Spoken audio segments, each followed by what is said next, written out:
Throughout the COVID-19 pandemic, much of the focus has been on patients, their diagnosis, and recovery. And while there has been significant emphasis on frontline workers and their commitment to patient help, rarely were laboratory professionals included.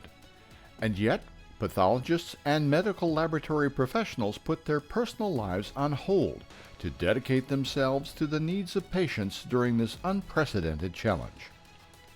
In this first episode of The Scientists Who Save the World, the Fight Against COVID-19, ASCP CEO Dr. Blair Holladay sat down with leaders in the laboratory to shed some light on the human toll the pandemic has taken on the laboratory over the past year.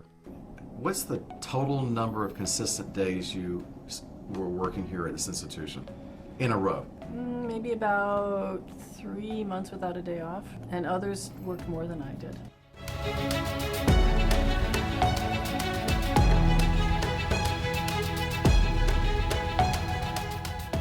It's been a very tough year. I cannot even tell you how exhausted I've been, and I'm sure the rest of my team and any other laboratory professional, honestly, because the amount of work that we put in over this last year and just how we had to step up to rise to this challenge, it was intense. There are times when I actually cried, and it's okay to cry if you need to cry. I've realized that. Truthfully, the stress level is through the roof.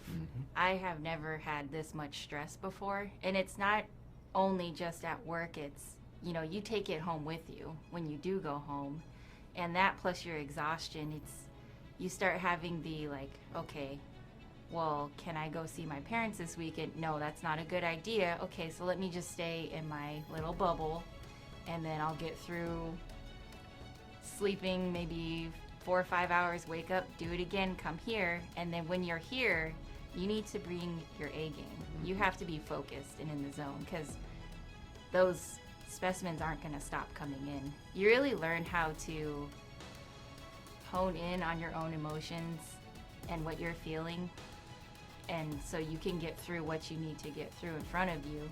And then it helps because we're pretty close in our department, in our building, so if somebody's stressed out, they can say, I'm really stressed out, and people will say, what do you need? Let me help you.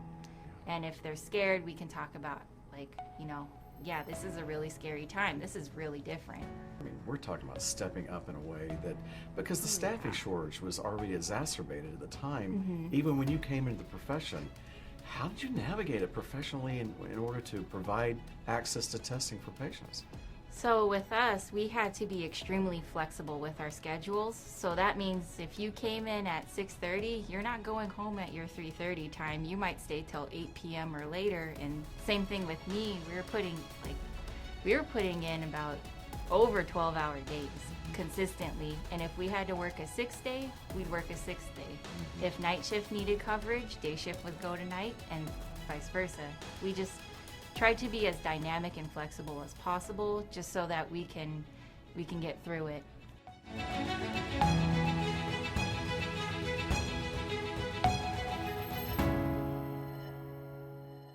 Well, here at Quest, I've told our team all along that it's okay to have fun working on a pandemic. And by the way, it's our Super Bowl, Right. which it was, right? And so I think on our side, it's been an exhausting year. And our teams have worked very, very hard, but there's been this kind of burning platform, right? And we're feeling great about contributing. And it is our Super Bowl. Laboratory scientists and laboratory assistants are the greatest untapped resource or recognized resource in this pandemic. They're behind the scenes. It's kind of like the guys behind the scenes in the movie theater. It would not happen without them. So you've got 150-ish some odd people, and of those individuals, those caregivers. Tell me about their journey as they come to you on a daily basis. Have they seen their family, friends?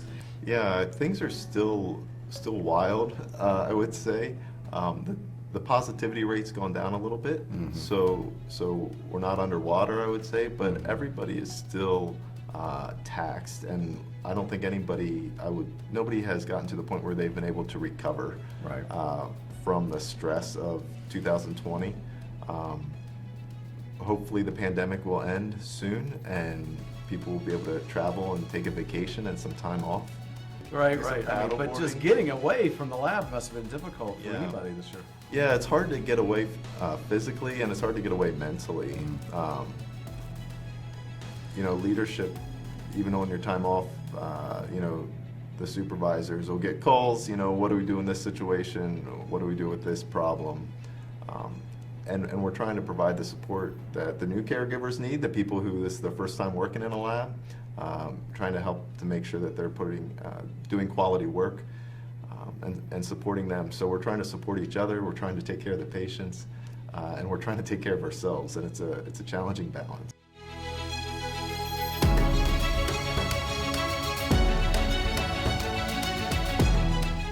But as people got back to going to the doctor, it became a really huge stress on the microbiology laboratory as a whole, and we didn't have a good solution. My laboratory stepped up and they worked overtime. I don't think the public quite realizes the individual decisions that the techs made in the laboratory to support this particular pandemic. People were volunteering to work on weekends. People were volunteering to work nights because we knew more people weren't coming, and yet diagnosing sepsis is equally as important as helping to diagnose COVID-19, and our staff sees that. I am actually pretty proud of our team. We really stepped it up in terms of providing patient care. We had people coming from other departments to help us cross-train so we could focus all on COVID, and we put all of our energy, we gave it everything that we had to make sure that we could provide the best patient care that we possibly could. From January to July, I personally had 2 days off, and I couldn't tell you if it was Sunday or Wednesday. But I have to tell you that I work with an amazing group of people, both internal to Quest and external to Quest, and it's my fellow colleagues and my fellow scientists that have really gotten me through this, and my family. My son says that his mom's trying to save the world.